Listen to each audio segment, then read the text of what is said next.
آمش نے بیان کیا، ان سے ابراہیم نے، ان سے اسود نے اور ان سے عائشہ رضی اللہ عنہا نے بیان کیا کہ ایک مرتبہ رسول اللہ صلی اللہ علیہ وسلم نے قربانی کے لیے بیت اللہ بکریاں بھیجی تھیں۔ صحیح بخاری حدیث نمبر 1701۔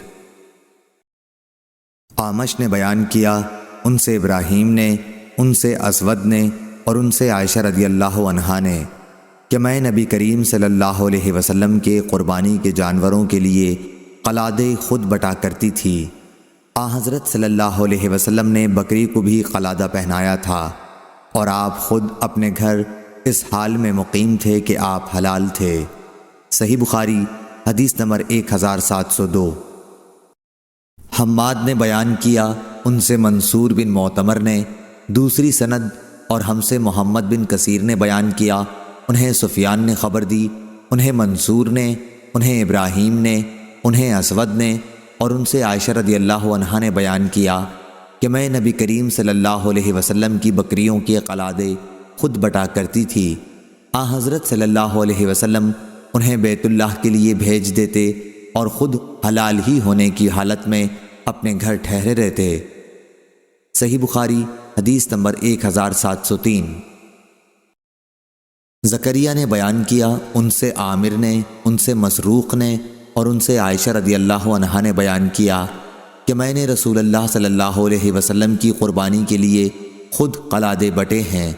ان کی مراد احرام سے پہلے کے قلادوں سے تھی۔ صحیح بخاری حدیث نمبر 1704۔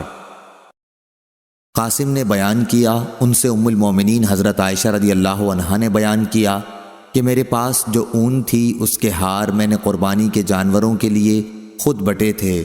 صحیح بخاری حدیث نمبر 1705۔ عبد الاعلیٰ نے خبر دی، انہیں معمر نے، انہیں یحییٰ بن ابی کثیر نے، انہیں اکرمہ نے، انہیں ابو ہریرہ رضی اللہ عنہ نے کہ نبی کریم صلی اللہ علیہ وسلم نے ایک آدمی کو دیکھا کہ وہ قربانی کا اونٹ لیے جا رہا ہے۔ آپ نے فرمایا کہ اس پر سوار ہو جا۔ اس نے کہا کہ یہ تو قربانی کا ہے، تو آپ نے پھر فرمایا کہ سوار ہو جا۔ ابو ہریرہ رضی اللہ عنہ نے کہا کہ پھر میں نے دیکھا کہ وہ اس پر سوار ہے اور نبی کریم صلی اللہ علیہ وسلم کے ساتھ چل رہا ہے اور جوتے کا ہار اس اونٹ کی گردن میں ہے۔ اس روایت کی مطابقت محمد بن بشار نے کی ہے۔ ہم سے عثمان بن عمر نے بیان کیا، ہم کو علی بن مبارک نے خبر دی، انہیں یحییٰ نے، انہیں اکرمہ نے اور انہیں ابو ہریرہ رضی اللہ عنہ نے نبی کریم صلی اللہ علیہ وسلم سے مثل سابق حدیث کے۔ صحیح بخاری حدیث نمبر 1706۔ سفیان نے بیان کیا، ان سے ابن ابی نجیح نے، ان سے مجاہد نے، ان سے عبد الرحمن بن ابی لیلہ نے اور ان سے حضرت علی رضی اللہ عنہ نے بیان کیا کہ مجھے رسول اللہ صلی اللہ علیہ وسلم نے ان قربانی کے جانوروں کے جھول اور ان کے چمڑے کو صدقہ کرنے کا حکم دیا تھا جن کی قربانی میں نے کر دی تھی۔ صحیح بخاری حدیث نمبر 1707۔ موسیٰ بن عقبہ نے بیان کیا، ان سے نافع نے کہ ابن عمر رضی اللہ عنہ نے ابن زبیر رضی اللہ عنہ کے عہد خلافت میں حجۃ الحروریہ کے سال حج کا ارادہ کیا تو ان سے کہا گیا کہ لوگوں میں باہم قتل خون ہونے والا ہے اور ہم کو خطرہ اس کا ہے کہ آپ کو مفسد لوگ حج سے روک دیں۔ آپ نے جواب میں یہ آیت سنائی کہ تمہارے لیے رسول اللہ صلی اللہ علیہ وسلم کی زندگی بہترین نمونہ ہے۔ اس وقت میں بھی وہی کام کروں گا جو حضرت صلی اللہ علیہ وسلم نے کیا تھا۔ میں تمہیں گواہ بناتا ہوں کہ میں نے اپنے پر عمرہ واجب کر لیا۔ پھر جب آپ بیدا کے بالائی حصے تک پہنچے تو فرمایا حج اور عمرہ تو ایک ہی ہے۔ میں تمہیں گواہ بناتا ہوں کہ عمرے کے ساتھ میں نے حج کو بھی جمع کر لیا ہے۔ پھر آپ نے ایک ہدی بھی ساتھ لے لی جسے ہار پہنایا گیا تھا۔ آپ نے اسے خرید لیا یہاں تک کہ آپ مکہ آئے تو بیت اللہ کا طواف اور صفا مروہ کی سعی کی۔ اس سے زیادہ اور کچھ نہیں کیا۔ جو چیزیں احرام کی وجہ سے ان پر حرام تھیں ان میں سے کسی سے قربانی کے دن تک وہ حلال نہیں ہوئے۔ پھر سر منڈوایا اور قربانی کی وجہ یہ سمجھتے تھے کہ اپنا پہلا طواف کر کے انہوں نے حج اور عمرہ دونوں کا طواف پورا کر لیا ہے۔ پھر آپ نے کہا کہ نبی کریم صلی اللہ علیہ وسلم نے بھی اسی طرح کیا تھا۔ صحیح بخاری حدیث نمبر 1708۔ عمرہ بنت عبد الرحمن نے بیان کیا کہ میں نے عائشہ رضی اللہ عنہا سے سنا، انہوں نے بتلایا کہ ہم رسول کریم صلی اللہ علیہ وسلم کے ساتھ حج کے لیے نکلے تو ذی القعدہ میں سے 5 دن باقی رہے تھے۔ ہم صرف حج کا ارادہ لے کر نکلے تھے۔ جب ہم مکے کے قریب پہنچے تو رسول کریم صلی اللہ علیہ وسلم نے حکم دیا کہ جن لوگوں کے ساتھ قربانی نہ ہو وہ جب طواف کر لیں اور صفا و مروہ کی سعی بھی کر لیں تو حلال ہو جائیں گے۔ حضرت عائشہ رضی اللہ عنہا نے کہا کہ قربانی کے دن ہمارے گھر گائے کا گوشت لایا گیا تو میں نے کہا کہ یہ کیا ہے؟ لانے والے نے بتلایا کہ رسول کریم صلی اللہ علیہ وسلم نے اپنی بیویوں کی طرف سے یہ قربانی کی ہے۔ یحییٰ نے کہا کہ میں نے یہ حدیث قاسم سے بیان کی، انہوں نے کہا عمرہ نے یہ حدیث ٹھیک بیان کی ہے۔ صحیح بخاری حدیث نمبر 1709۔ عبید اللہ بن عمر نے بیان کیا، ان سے نافع نے کہ عبداللہ رضی اللہ عنہ نہر کرنے کی جگہ نہر کرتے تھے۔ عبید اللہ نے بتایا کہ مراد نبی کریم صلی اللہ علیہ وسلم کے نہر کرنے کی جگہ سے تھی۔ صحیح بخاری حدیث نمبر 1710۔ موسیٰ بن عقبہ نے بیان کیا، ان سے نافع نے کہ ابن عمر رضی اللہ عنہ اپنی قربانی کے جانور کو مزدلفہ سے آخر رات میں منی بھجوا دیتے۔ یہ قربانیاں جن میں حاجی لوگ نیز غلام اور آزاد دونوں طرح کے لوگ ہوتے اس مقام میں لے جاتے جہاں حضرت صلی اللہ علیہ وسلم نہر کیا کرتے تھے۔ صحیح بخاری حدیث نمبر 1711۔ وہیب نے بیان کیا، ان سے ایوب نے، ان سے ابو قلابہ نے، ان سے انس بن مالک رضی اللہ عنہ نے، اور انہوں نے مختصر حدیث بیان کی اور یہ بھی بیان کیا کہ نبی کریم صلی اللہ علیہ وسلم نے 7 اونٹ کھڑے کر کے اپنے ہاتھ سے نہر کیے اور مدینہ میں 2 چت قبرے سینگ دار مینڈھوں کی قربانی کی۔ صحیح بخاری حدیث نمبر 1712۔ یزید بن زری نے بیان کیا، ان سے یونس نے، ان سے زیاد بن جبیر نے کہ میں نے دیکھا کہ عبداللہ بن عمر رضی اللہ عنہ ایک شخص کے پاس آئے جو اپنا اونٹ بٹھا کر نہر کر رہا تھا۔ عبداللہ رضی اللہ عنہ نے فرمایا کہ اسے کھڑا کر اور باندھ دے، پھر نہر کر، کہ یہی رسول اللہ صلی اللہ علیہ وسلم کی سنت ہے۔ شعبہ نے یونس سے بیان کیا کہ مجھے زیاد نے خبر دی۔ صحیح بخاری حدیث نمبر 1713۔ وہیب نے بیان کیا، ان سے ایوب نے، ان سے ابو قلابہ نے اور ان سے انس رضی اللہ عنہ نے کہ نبی کریم صلی اللہ علیہ وسلم نے ظہر کی نماز مدینے میں 4 رکعت پڑھی اور عصر کی ذوالحلیفہ میں 2 رکعت۔ رات آپ نے وہیں گزاری، پھر جب صبح ہوئی تو آپ اپنی اونٹنی پر سوار ہو کر تہلیل و تسبیح کرنے لگے۔ جب بیدا پہنچے تو آپ نے دونوں حج اور عمرے کے لیے ایک ساتھ تلبیہ کہا۔ جب مکہ پہنچے اور عمرہ ادا کر لیا تو صحابہ رضی اللہ عنہم کو حکم دیا کہ حلال ہو جائیں۔ حضرت صلی اللہ علیہ وسلم نے خود اپنے ہاتھ سے 7 اونٹ کھڑے کر کے نہر کیے اور مدینے میں 2 چت قبرے سینگوں والے مینڈھے ذبح کیے۔ صحیح بخاری حدیث نمبر 1714۔ اسماعیل نے بیان کیا، ان سے ایوب نے، ان سے ابو قلابہ نے اور ان سے انس بن مالک رضی اللہ عنہ نے کہ نبی کریم صلی اللہ علیہ وسلم نے ظہر کی نماز مدینے میں 4 رکعت اور عصر کی ذوالحلیفہ میں 2 رکعات پڑھی تھیں۔ ایوب نے ایک شخص کے واسطے سے بروایت انس رضی اللہ عنہ کہا، پھر آپ نے وہیں رات گزاری، صبح ہوئی تو فجر کی نماز پڑھی اور اپنی اونٹنی پر سوار ہو گئے۔ پھر جب مقام بیدا پہنچے تو عمرہ اور حج دونوں کا نام لے کر لبیک پکارا۔ صحیح بخاری حدیث نمبر 1715۔ ابن ابی نجیح نے خبر دی، انہیں مجاہد نے، انہیں عبد الرحمن بن ابی لیلہ نے اور ان سے حضرت علی رضی اللہ عنہ نے بیان کیا کہ نبی کریم صلی اللہ علیہ وسلم نے مجھے قربانی کے اونٹوں کی دیکھ بھال کے لیے بھیجا، اس لیے میں نے ان کی دیکھ بھال کی۔ پھر آپ نے مجھے حکم دیا تو میں نے ان کے گوشت تقسیم کیے، پھر آپ نے مجھے حکم دیا تو میں نے ان کے جھول اور چمڑے بھی تقسیم کر دیے۔ سفیان نے کہا کہ مجھ سے عبد الکریم نے بیان کیا، ان سے مجاہد نے، ان سے عبد الرحمن بن ابی لیلہ نے اور ان سے علی رضی اللہ عنہ نے بیان کیا کہ مجھے نبی کریم صلی اللہ علیہ وسلم نے حکم دیا تھا کہ میں قربانی کے اونٹوں کی دیکھ بھال کروں اور ان میں سے کوئی چیز قصائی کی مزدوری میں نہ دوں۔ صحیح بخاری حدیث نمبر 1716۔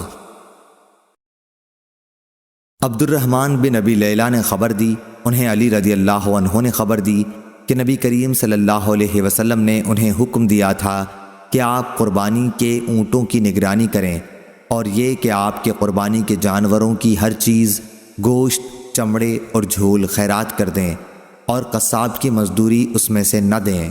صحیح بخاری حدیث نمبر 1717۔ سیف بن ابی سلیمان نے بیان کیا، کہا میں نے مجاہد سے سنا، انہوں نے کہا کہ مجھ سے ابن ابی لیلہ نے بیان کیا اور ان سے علی رضی اللہ عنہ نے بیان کیا کہ نبی کریم صلی اللہ علیہ وسلم نے حجۃ الوداع کے موقع پر 100 اونٹ قربان کیے۔ میں نے آپ کے حکم کے مطابق ان کے گوشت بانٹ دیے، پھر آپ نے ان کی جھول بھی تقسیم کرنے کا حکم دیا اور میں نے انہیں بھی تقسیم کیا، پھر چمڑے کے لیے حکم دیا اور میں نے انہیں بھی بانٹ دیا۔ صحیح بخاری حدیث نمبر 1718۔ مسدد نے بیان کیا، کہا ہم سے یحییٰ قطان نے، ان سے ابن جریج نے، ان سے عطا نے، انہوں نے جابر بن عبداللہ رضی اللہ عنہ سے سنا، انہوں نے فرمایا کہ ہم اپنی قربانی کا گوشت منا کے بعد 3 دن سے زیادہ نہیں کھاتے تھے، پھر آن حضرت صلی اللہ علیہ وسلم نے ہمیں اجازت دے دی اور فرمایا کہ کھاؤ بھی اور توشے کے طور پر ساتھ بھی لے جاؤ، چنانچہ ہم نے کھایا اور ساتھ بھی لائے۔ ابن جریج نے کہا کہ میں نے عطا سے پوچھا، کیا جابر رضی اللہ عنہ نے یہ بھی کہا تھا کہ یہاں تک کہ ہم مدینہ پہنچ گئے؟ انہوں نے کہا کہ نہیں، ایسا نہیں فرمایا۔ صحیح بخاری حدیث نمبر 1719۔ عمرو نے بیان کیا، کہا میں نے عائشہ رضی اللہ عنہا سے سنا، انہوں نے فرمایا کہ ہم مدینے سے رسول اللہ صلی اللہ علیہ وسلم کے ساتھ نکلے تو ذوالقعدہ کے 5 دن باقی رہ گئے تھے، ہمارا ارادہ صرف حج ہی کا تھا۔ پھر جب مکے کے قریب پہنچے تو رسول اللہ صلی اللہ علیہ وسلم نے فرمایا کہ جن کے ساتھ ہدی نہ ہو وہ بیت اللہ کا طواف کر کے حلال ہو جائیں۔ عائشہ رضی اللہ عنہا نے فرمایا کہ پھر ہمارے پاس بقرہ عید کے دن گائے کا گوشت لایا گیا تو میں نے پوچھا کہ یہ کیا ہے؟ اس وقت معلوم ہوا کہ رسول اللہ صلی اللہ علیہ وسلم نے اپنی بیویوں کی طرف سے قربانی کی ہے۔ یحییٰ بن سعید نے کہا کہ میں نے اس حدیث کا قاسم بن محمد سے ذکر کیا تو انہوں نے کہا کہ عمرہ نے تم سے ٹھیک ٹھیک حدیث بیان کر دی ہے۔ ہر 2 احادیث سے مقصد باب ظاہر ہے کہ قربانی کا گوشت کھانے اور بطور توشہ رکھنے کی عام اجازت ہے۔ خود قرآن مجید میں فَكُلُوا مِنْهَا کا صیغہ موجود ہے کہ اسے غرباء و مساکین کو بھی تقسیم کرو اور خود بھی کھاؤ۔ صحیح بخاری حدیث نمبر 1720۔ منصور بن زازان نے خبر دی، انہیں عطا بن رباح نے اور ان سے ابن عباس رضی اللہ عنہ نے بیان کیا کہ رسول اللہ صلی اللہ علیہ وسلم سے اس شخص کے بارے میں پوچھا گیا جو قربانی کا جانور ذبح کرنے سے پہلے ہی سر منڈوا لے، تو آپ صلی اللہ علیہ وسلم نے فرمایا کہ کوئی قباحت نہیں، کوئی قباحت نہیں۔ صحیح بخاری حدیث نمبر 1721۔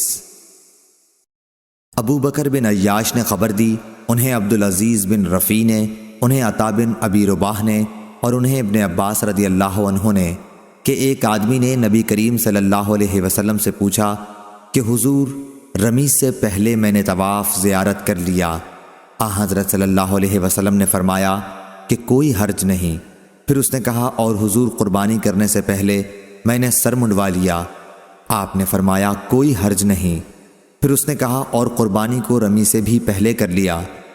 حضرت صلی اللہ علیہ وسلم نے پھر بھی یہی فرمایا کہ کوئی حرج نہیں۔ اور عبد الرحیم رازی نے ابن خسیم سے بیان کیا، کہا کہ عطا نے خبر دی اور انہیں ابن عباس رضی اللہ عنہ نے نبی کریم صلی اللہ علیہ وسلم سے، اور قاسم بن یحییٰ نے کہا کہ مجھ سے ابن خسیم نے بیان کیا، ان سے عطا نے، ان سے ابن عباس رضی اللہ عنہ نے نبی کریم صلی اللہ علیہ وسلم سے۔ صحیح بخاری حدیث نمبر 1722۔ خالد نے بیان کیا، ان سے اکرمہ نے اور ان سے ابن عباس رضی اللہ عنہ نے بیان کیا کہ نبی کریم صلی اللہ علیہ وسلم سے ایک آدمی نے مسئلہ پوچھا کہ شام ہونے کے بعد میں نے رمی کی ہے، آپ نے فرمایا کوئی حرج نہیں۔ سائل نے کہا قربانی کرنے سے پہلے میں نے سر مڈا لیا۔ حضرت صلی اللہ علیہ وسلم نے فرمایا کہ کوئی حرج نہیں۔ صحیح بخاری حدیث نمبر 1723۔ عثمان نے خبر دی، انہیں شعبہ نے، انہیں قیس بن مسلم نے، انہیں طارق بن شہاب نے، اور ان سے ابو موسیٰ رضی اللہ عنہ نے بیان کیا کہ میں رسول اللہ صلی اللہ علیہ وسلم کی خدمت میں جب حاضر ہوا تو آپ بطحا میں تھے، جو مکے کے قریب ایک جگہ ہے۔ آپ نے پوچھا کیا تو نے حج کی نیت کی ہے؟ میں نے کہا کہ ہاں۔ آپ نے دریافت فرمایا کہ تو نے احرام کس چیز کا باندھا ہے؟ میں نے کہا نبی کریم صلی اللہ علیہ وسلم کے احرام کی طرح احرام باندھا ہے۔ آپ نے فرمایا کہ تو نے اچھا کیا، اب جا۔ چنانچہ مکہ پہنچ کر میں نے بیت اللہ کا طواف کیا اور صفا و مروہ کی سعی کی۔ پھر میں بنو قیس کی ایک خاتون کے پاس آیا اور انہوں نے میرے سر کی جوئیں نکالیں۔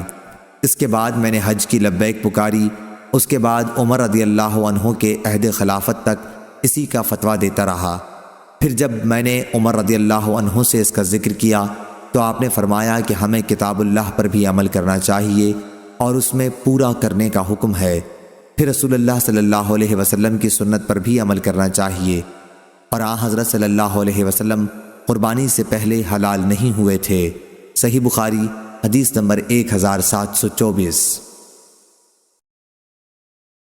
امام مالک نے خبر دی، انہیں نافع نے، انہیں ابن عمر رضی اللہ عنہ نے کہ حفصہ رضی اللہ عنہا نے عرض کی یا رسول اللہ صلی اللہ علیہ وسلم، کیا وجہ ہوئی کہ اور لوگ تو عمرہ کر کے حلال ہو گئے اور آپ نے عمرہ کر لیا اور حلال نہ ہوئے؟ رسول اللہ صلی اللہ علیہ وسلم نے فرمایا کہ میں نے اپنے سر کے بال جما لیے تھے اور قربانی کے گلے میں قلادہ پہنا کر میں اپنے ساتھ لایا ہوں، اس لیے جب تک میں نہر نہ کر لوں گا میں احرام نہیں کھولوں گا۔ صحیح بخاری حدیث نمبر 1725۔ شعیب بن ابی حمزہ نے خبر دی، ان سے نافع نے بیان کیا کہ ابن عمر رضی اللہ عنہ فرمایا کرتے تھے کہ رسول اللہ صلی اللہ علیہ وسلم نے حجۃ الوداع کے موقع پر اپنا سر مڈایا تھا۔ صحیح بخاری حدیث نمبر 1726۔ امام مالک نے خبر دی، انہیں نافع نے، انہیں عبداللہ بن عمر رضی اللہ عنہ نے کہ رسول اللہ صلی اللہ علیہ وسلم نے دعا کی، اے اللہ سر منڈوانے والوں پر رحم فرما۔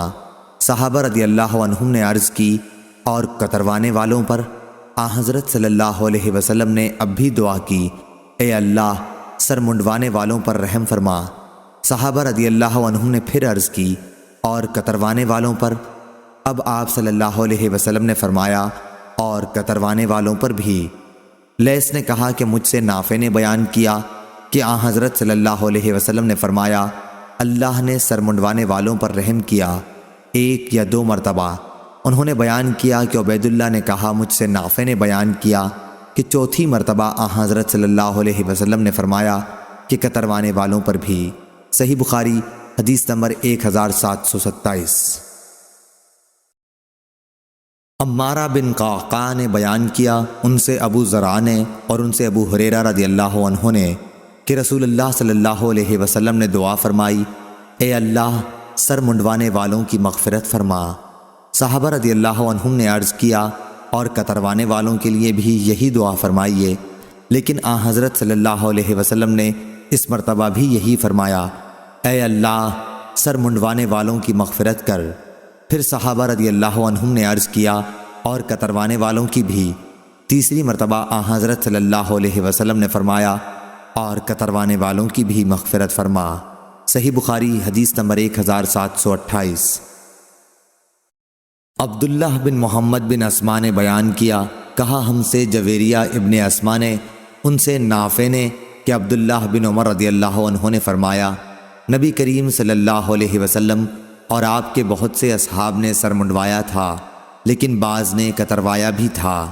صحیح بخاری حدیث نمبر 1729۔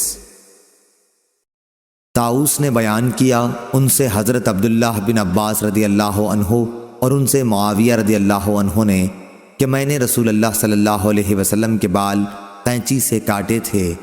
صحیح بخاری حدیث نمبر 1730۔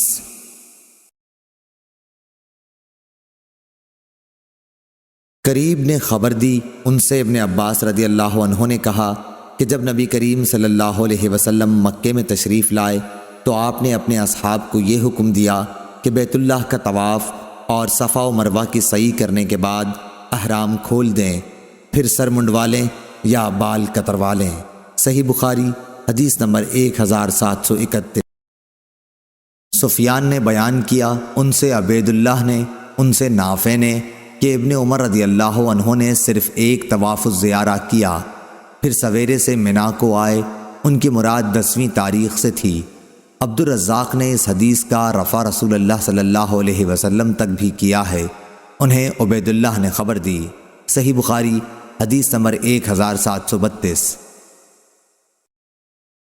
لیث نے بیان کیا، ان سے جعفر بن ربیعہ نے، ان سے اعرج نے کہ مجھ سے ابو سلمہ بن عبد الرحمن نے بیان کیا، اور ان سے حضرت عائشہ رضی اللہ عنہا نے کہ ہم نے جب رسول اللہ صلی اللہ علیہ وسلم کے ساتھ حج کیا تو 10ویں تاریخ کو طواف الزیارہ کیا، لیکن صفیہ رضی اللہ عنہا حائضہ ہو گئیں۔ پھر حضرت صلی اللہ علیہ وسلم نے ان سے وہی چاہا جو شوہر اپنی بیوی سے چاہتا ہے، تو میں نے کہا کہ یا رسول اللہ وہ حائضہ ہیں۔ آپ نے اس پر فرمایا کہ اس نے تو ہمیں روک دیا۔ پھر جب لوگوں نے کہا یا رسول اللہ انہوں نے 10ویں تاریخ کو طواف الزیارہ کر لیا تھا، آپ نے فرمایا پھر چلے چلو۔ قاسم، عروہ اور اسود سے بواسطہ ام المومنین حضرت عائشہ صدیقہ رضی اللہ عنہا روایت ہے کہ ام المومنین صفیہ رضی اللہ عنہا نے 10ویں تاریخ کو طواف الزیارہ کیا تھا۔ صحیح بخاری حدیث نمبر 1733۔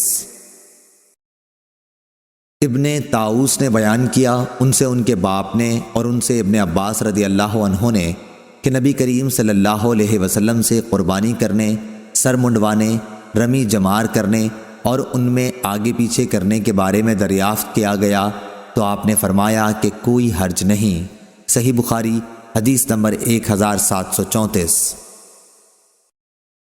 خالد نے بیان کیا، ان سے اکرمہ نے، ان سے ابن عباس رضی اللہ عنہ نے کہ نبی کریم صلی اللہ علیہ وسلم سے یوم نہر میں منا میں مسائل پوچھے جاتے اور آپ فرماتے جاتے کہ کوئی حرج نہیں۔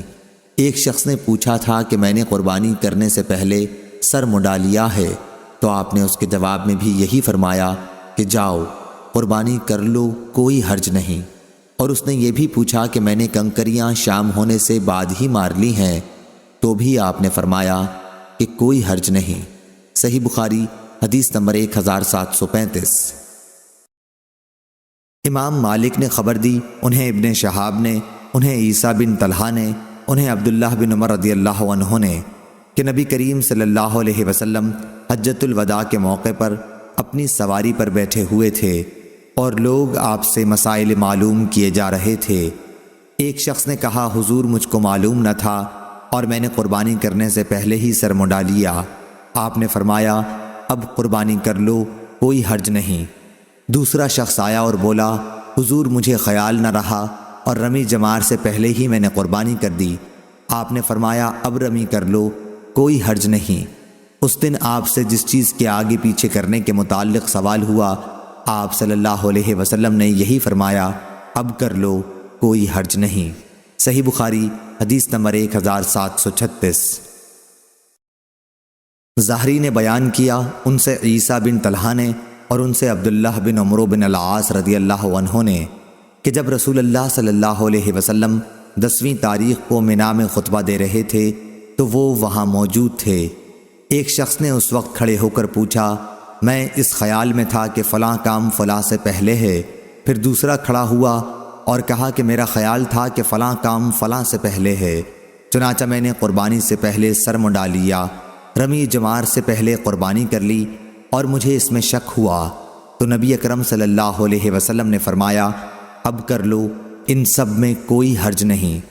اسی طرح کے دوسرے سوالات بھی آپ سے کیے گئے، آپ صلی اللہ علیہ وسلم نے ان سب کے جواب میں یہی فرمایا کہ کوئی حرج نہیں، اب کر لو۔ صحیح بخاری حدیث نمبر 1737۔ یعقوب بن ابراہیم نے خبر دی، ان سے میرے والد نے بیان کیا، ان سے صالح نے، ان سے ابن شہاب نے اور ان سے عیسیٰ بن طلحہ بن عبید اللہ نے بیان کیا انہوں نے عبداللہ بن عمرو بن عاص رضی اللہ عنہ سے سنا، انہوں نے بتلایا کہ رسول اللہ صلی اللہ علیہ وسلم اپنی سواری پر سوار ہو کر ٹھہرے رہے، پھر پوری حدیث بیان کی۔ اس کی مطابقت معمر نے ظاہری سے روایت کر کے کی ہے۔ صحیح بخاری حدیث نمبر 1738۔ اکرمہ نے بیان کیا اور ان سے حضرت عبداللہ بن عباس رضی اللہ عنہ نے کہ 10ویں تاریخ کو رسول کریم صلی اللہ علیہ وسلم نے منا میں خطبہ دیا۔ خطبے میں آپ صلی اللہ علیہ وسلم نے پوچھا، لوگو آج کون سا دن ہے؟ لوگ بولے یہ حرمت کا دن ہے۔ آپ صلی اللہ علیہ وسلم نے پھر پوچھا، اور یہ شہر کون سا ہے؟ لوگوں نے کہا یہ حرمت کا شہر ہے۔ آپ صلی اللہ علیہ وسلم نے پوچھا، یہ مہینہ کون سا ہے؟ لوگوں نے کہا یہ حرمت کا مہینہ ہے۔ پھر آپ صلی اللہ علیہ وسلم نے فرمایا، بس تمہارا خون، تمہارے مال اور تمہاری عزت ایک دوسرے پر اسی طرح حرام ہے جیسے اس دن کی حرمت، اس شہر اور اس مہینے کی حرمت ہے۔ اس کلمے کو آپ صلی اللہ علیہ وسلم نے کئی بار دہرایا اور پھر آسمان کی طرف سر اٹھا کر کہا، اے اللہ، کیا میں نے تیرا پیغام پہنچا دیا؟ اے اللہ، کیا میں نے پہنچا دیا؟ حضرت عبداللہ بن عباس رضی اللہ عنہ نے بتلایا کہ اس ذات کی قسم جس کے ہاتھ میں میری جان ہے، حضرت صلی اللہ علیہ وسلم کی یہ وصیت اپنی تمام امت کے لیے ہے کہ حاضر اور جاننے والے، غائب اور ناواقف لوگوں کو اللہ کا پیغام پہنچا دیں۔ آپ صلی اللہ علیہ وسلم نے پھر فرمایا، دیکھو میرے بعد ایک دوسرے کی گردن مار کر کافر نہ بن جانا۔ صحیح بخاری حدیث نمبر 1739۔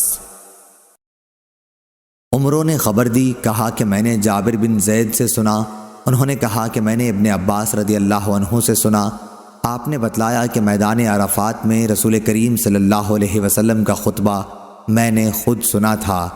اس کی مطابقت ابن عینہ نے عمروں سے کی ہے۔ صحیح بخاری حدیث نمبر 1740۔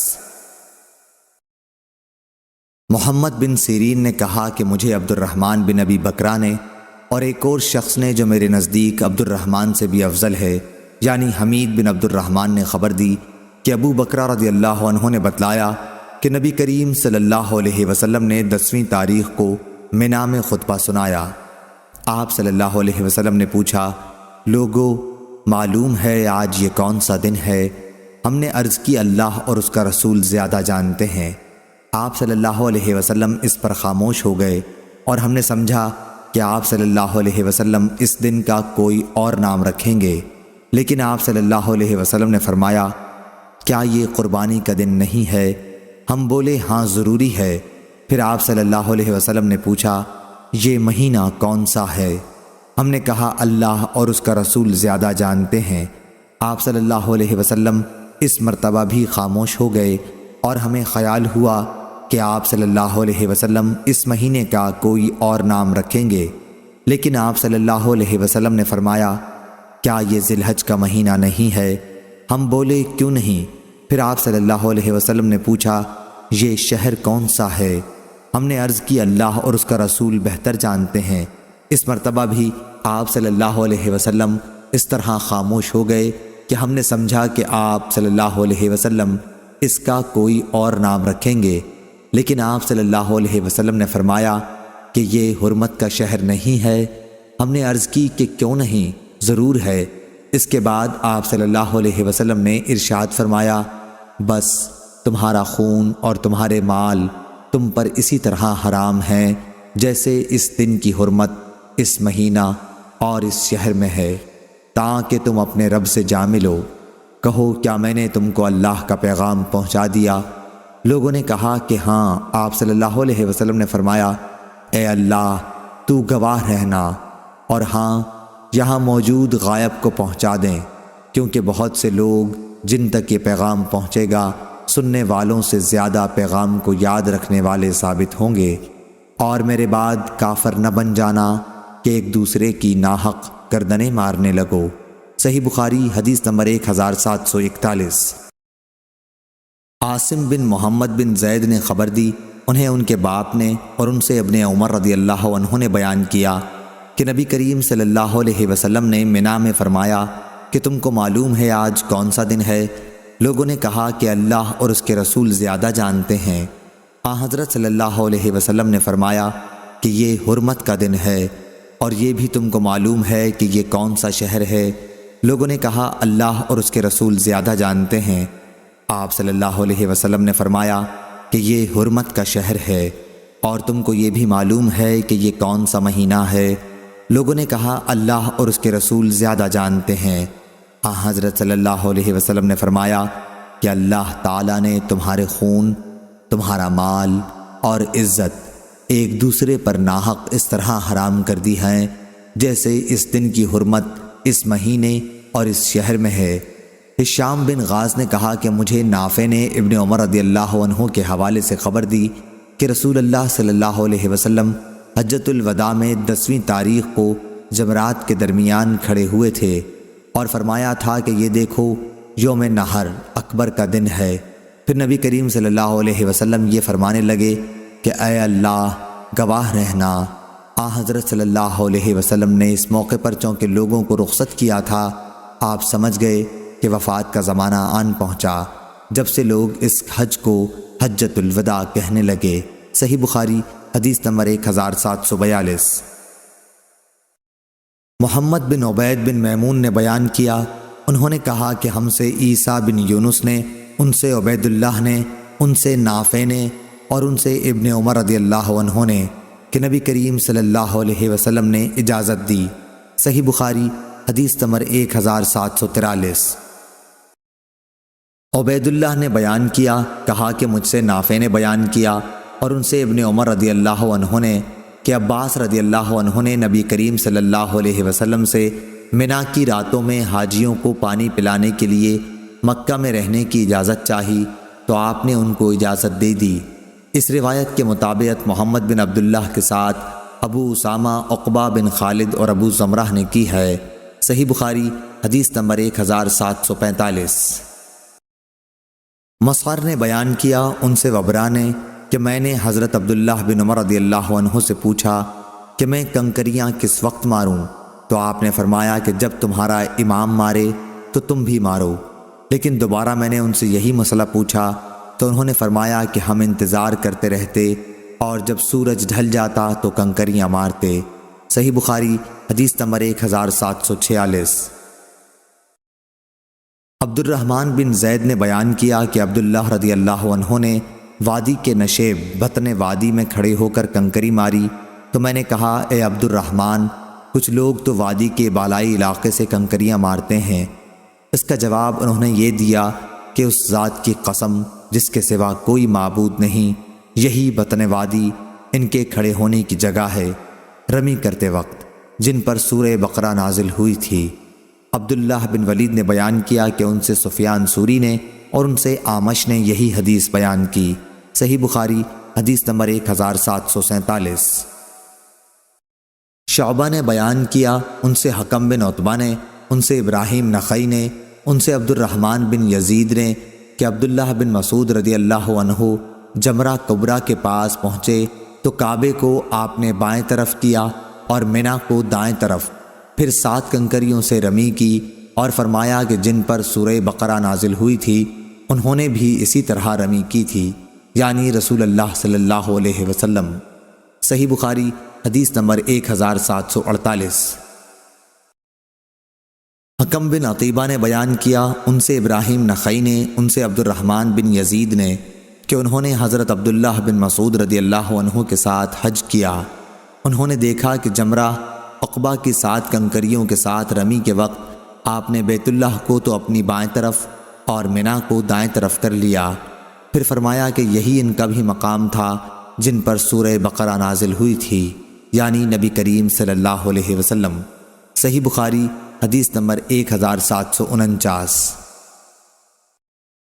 سلیمان اعمش نے بیان کیا، کہا کہ میں نے حجاج سے سنا، وہ ممبر پر سورتوں کا یوں نام لے رہا تھا، وہ سورہ جس میں بقرہ گائے کا ذکر آیا ہے، وہ سورہ جس میں آل عمران کا ذکر آیا ہے، وہ سورہ جس میں نساء عورتوں کا ذکر آیا ہے۔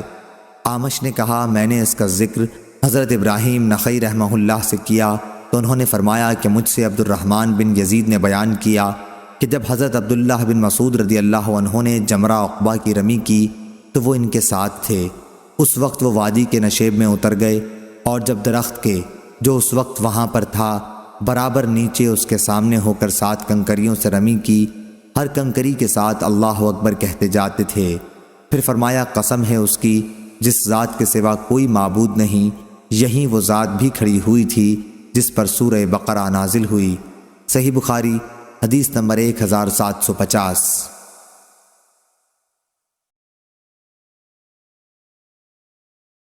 یونس نے ظاہری سے بیان کیا، ان سے سالم نے کہ حضرت عبداللہ بن عمر رضی اللہ عنہ پہلے جمرہ کی رمی 7 کنکریوں کے ساتھ کرتے اور ہر کنکری پر اللہ اکبر کہتے تھے، پھر آگے بڑھتے اور ایک نرم ہموار زمین پر پہنچ کر قبلہ رخ کھڑے ہو جاتے۔ اسی طرح دیر تک کھڑے دونوں ہاتھ اٹھا کر دعا کرتے، پھر جمرہ وسطیٰ کی رمی کرتے، پھر بائیں طرف بڑھتے اور ایک ہموار زمین پر قبلہ رخ ہو کر کھڑے ہو جاتے۔ یہاں بھی دیر تک کھڑے کھڑے دونوں ہاتھ اٹھا کر دعائیں کرتے رہتے۔ اس کے بعد والے نشیب سے جمرہ عقبہ کی رمی کرتے۔ اس کے بعد آپ کھڑے نہ ہوتے بلکہ واپس چلے آتے اور فرماتے کہ میں نے نبی کریم صلی اللہ علیہ وسلم کو اسی طرح کرتے دیکھا تھا۔ صحیح بخاری حدیث نمبر 1751۔ سالم بن عبداللہ نے بیان کیا کہ عبداللہ بن عمر رضی اللہ عنہ پہلے جمرہ کی رمی 7 کنکریوں کے ساتھ کرتے اور ہر کنکری پر اللہ اکبر کہتے تھے۔ اس کے بعد آگے بڑھتے اور ایک نرم ہموار زمین پر قبلہ رخ کھڑے ہو جاتے، دعائیں کرتے رہتے اور دونوں ہاتھوں کو اٹھاتے، پھر جمرہ وسطیٰ کی رمی بھی اسی طرح کرتے اور بائیں طرف آگے بڑھ کر ایک نرم زمین پر قبلہ رخ کھڑے ہو جاتے، بہت دیر تک اسی طرح کھڑے ہو کر دعائیں کرتے رہتے، پھر جمرہ عقبہ کی رمی بطن وادی سے کرتے، لیکن وہاں ٹھہرتے نہیں تھے۔ آپ فرماتے تھے کہ میں نے رسول اللہ صلی اللہ علیہ وسلم کو اسی طرح کرتے دیکھا ہے۔ صحیح بخاری حدیث نمبر 1752۔ یونس نے خبر دی اور انہیں ظاہری نے کہ رسول کریم صلی اللہ علیہ وسلم جب اس جمرہ کی رمی کرتے جو منا کی مسجد کے نزدیک ہے تو 7 کنکریوں سے رمی کرتے اور ہر کنکری کے ساتھ تکبیر کہتے، پھر آگے بڑھتے اور قبلہ رخ کھڑے ہو کر دونوں ہاتھ اٹھا کر دعائیں کرتے تھے۔ پھر یہاں آپ صلی اللہ علیہ وسلم بہت دیر تک کھڑے رہتے تھے، پھر جمرہ ثانیہ وسطیٰ کے پاس آتے، یہاں بھی 7 کنکریوں سے رمی کرتے اور ہر کنکری کے ساتھ اللہ اکبر کہتے، پھر بائیں طرف نالے کے قریب اتر جاتے اور وہاں بھی قبلہ رخ کھڑے ہوتے اور ہاتھوں کو اٹھا کر دعا کرتے رہتے، پھر جمرہ عقبہ کے پاس آتے اور یہاں بھی 7 کنکریوں سے رمی کرتے اور ہر کنکری کے ساتھ اللہ اکبر کہتے۔ اس کے بعد واپس ہو جاتے، یہاں آپ دعا کے لیے ٹھہرتے نہیں تھے۔ ظاہری نے کہا کہ میں نے سالم سے سنا، وہ بھی اسی طرح اپنے والد ابن عمر رضی اللہ عنہ سے نبی کریم صلی اللہ علیہ وسلم کی حدیث بیان کرتے تھے، اور یہ کہ حضرت عبداللہ بن عمر رضی اللہ عنہ خود بھی اسی طرح کیا کرتے تھے۔ صحیح بخاری حدیث نمبر 1753۔ عبد الرحمن بن قاسم نے بیان کیا کہ میں نے حضرت عائشہ رضی اللہ عنہا سے سنا، وہ فرماتی تھیں کہ میں نے خود اپنے ہاتھوں سے رسول اللہ صلی اللہ علیہ وسلم کے جب آپ صلی اللہ علیہ وسلم نے احرام باندھنا چاہا خوشبو لگائی تھی۔ اس طرح احرام کھولتے وقت بھی جب آپ صلی اللہ علیہ وسلم نے طواف الزیارہ سے پہلے احرام کھولنا چاہا تھا، آپ نے ہاتھ پھیلا کر خوشبو لگانے کی کیفیت بتائی۔ صحیح بخاری حدیث نمبر 1754۔ سفیان بن عینہ نے بیان کیا، ان سے ابن طاؤس نے، ان سے ان کے والد نے اور ان سے ابن عباس رضی اللہ عنہ نے بیان کیا کہ لوگوں کو اس کا حکم تھا کہ ان کا آخری وقت بیت اللہ کے ساتھ ہو، یعنی طواف وداع کریں، البتہ حائضہ سے یہ معاف ہو گیا تھا۔ صحیح بخاری حدیث نمبر 1755۔ ابن وہب نے خبر دی، انہیں عمرو بن حارث نے، انہیں قتادہ نے اور ان سے انس بن مالک رضی اللہ عنہ نے بیان کیا کہ نبی کریم صلی اللہ علیہ وسلم نے ظہر، عصر، مغرب اور عشاء پڑھی، پھر تھوڑی دیر محصب میں سو رہے، اس کے بعد سوار ہو کر بیت اللہ تشریف لے گئے اور وہاں طواف زیارہ عمرو بن حارث کے ساتھ کیا۔ صحیح بخاری حدیث نمبر 1756۔ امام مالک نے خبر دی، انہیں عبد الرحمن بن قاسم نے، انہیں ان کے والد نے اور انہیں حضرت عائشہ رضی اللہ عنہا نے کہ نبی کریم صلی اللہ علیہ وسلم کی زوجہ مطہرہ صفیہ بنت حی رضی اللہ عنہا حجۃ الوداع کے موقع پر حائضہ ہو گئیں، تو میں نے اس کا ذکر حضرت صلی اللہ علیہ وسلم سے کیا۔ آپ صلی اللہ علیہ وسلم نے فرمایا کہ پھر تو یہ ہمیں روکیں گی۔ لوگوں نے کہا کہ انہوں نے طواف افاضہ کر لیا ہے، تو آپ صلی اللہ علیہ وسلم نے فرمایا کہ پھر کوئی فکر نہیں۔ صحیح بخاری حدیث نمبر 1757۔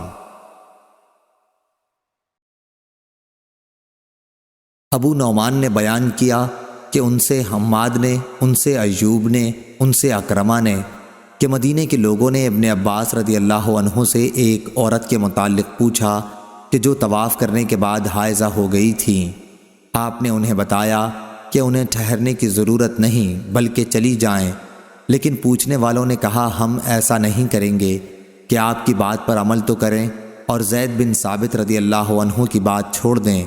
ابن عباس رضی اللہ عنہ نے فرمایا کہ جب تم مدینہ پہنچ جاؤ تو یہ مسئلہ وہاں اکابر صحابہ رضی اللہ عنہم سے پوچھنا۔ چنانچہ جب یہ لوگ مدینہ آئے تو پوچھا۔ جن اکابر سے پوچھا گیا تھا ان میں سلیم رضی اللہ عنہا بھی تھیں، اور انہوں نے ان کے جواب میں وہی صفیہ رضی اللہ عنہا کی حدیث بیان کی۔ اس حدیث کو خالد اور قتادہ نے بھی اکرمہ سے روایت کیا ہے۔ صحیح بخاری حدیث نمبر 1758 1759۔ ابو نعمان نے بیان کیا کہ ان سے حماد نے، ان سے ایوب نے، ان سے اکرمہ نے کہ مدینے کے لوگوں نے ابن عباس رضی اللہ عنہ سے ایک عورت کے متعلق پوچھا کہ جو طواف کرنے کے بعد حائضہ ہو گئی تھیں۔ آپ نے انہیں بتایا کہ انہیں ٹھہرنے کی ضرورت نہیں بلکہ چلی جائیں، لیکن پوچھنے والوں نے کہا ہم ایسا نہیں کریں گے کہ آپ کی بات پر عمل تو کریں اور زید بن ثابت رضی اللہ عنہ کی بات چھوڑ دیں۔ ابن عباس رضی اللہ عنہ نے فرمایا کہ جب تم مدینہ پہنچ جاؤ تو یہ مسئلہ وہاں اکابر صحابہ رضی اللہ عنہم سے پوچھنا۔ چنانچہ جب یہ لوگ مدینہ آئے تو پوچھا۔ جن اکابر سے پوچھا گیا تھا ان میں سلیم رضی اللہ عنہا بھی تھیں، اور انہوں نے ان کے جواب میں وہی صفیہ رضی اللہ عنہا کی حدیث بیان کی۔ اس حدیث کو خالد اور قتادہ نے بھی اکرمہ سے روایت کیا ہے۔ صحیح بخاری حدیث نمبر 1758 1759۔ ابن طاؤس نے بیان کیا، ان سے ان کے باپ نے اور ان سے ابن عباس رضی اللہ عنہ نے بیان کیا کہ عورت کو اس کی اجازت ہے کہ اگر وہ طواف افاضہ، طواف زیارت کر چکی ہو اور پھر طواف وداع سے پہلے حیض آ جائے تو اپنے گھر واپس چلی جائے۔ صحیح بخاری حدیث نمبر 1760۔ کہا میں نے ابن عمر کو کہتے سنا کہ اس عورت کے لیے واپسی نہیں۔ اس کے بعد میں نے ان سے سنا آپ فرماتے تھے کہ نبی کریم صلی اللہ علیہ وسلم نے عورتوں کو اس کی اجازت دی ہے۔ صحیح بخاری حدیث نمبر 1761۔ ابو عوانہ نے بیان کیا، ان سے منصور نے، ان سے ابراہیم نخعی نے، ان سے اسود نے اور ان سے حضرت عائشہ رضی اللہ عنہا نے بیان کیا کہ ہم نبی کریم صلی اللہ علیہ وسلم کے ساتھ نکلے، ہماری نیت حج کے سوا اور کچھ نہ تھی۔ پھر جب نبی کریم صلی اللہ علیہ وسلم مکہ پہنچے تو آپ صلی اللہ علیہ وسلم نے بیت اللہ کا طواف اور صفا اور مروہ کی سعی کی، لیکن آپ صلی اللہ علیہ وسلم نے احرام نہیں کھولا کیونکہ آپ صلی اللہ علیہ وسلم کے ساتھ قربانی تھی۔ آپ صلی اللہ علیہ وسلم کے ساتھ آپ کی بیویوں نے اور دیگر اصحاب نے بھی طواف کیا، اور جن کے ساتھ قربانی نہیں تھی انہوں نے اس طواف و سعی کے بعد احرام کھول دیا، لیکن حضرت عائشہ رضی اللہ عنہا حائضہ ہو گئی تھیں۔ سب نے اپنے حج کے تمام مناسک ادا کر لیے تھے۔ پھر جب لیلۃ الحصبہ یعنی روانگی کی رات آئی تو حضرت عائشہ رضی اللہ عنہا نے عرض کی، یا رسول اللہ صلی اللہ علیہ وسلم، آپ کے تمام ساتھی حج اور عمرہ دونوں کر کے جا رہے ہیں، صرف میں عمرے سے محروم ہوں۔ آپ صلی اللہ علیہ وسلم نے فرمایا کہ اچھا، جب ہم آئے تھے تو تم حیض کی وجہ سے بیت اللہ کا طواف نہیں کر سکی تھیں؟ میں نے کہا کہ نہیں۔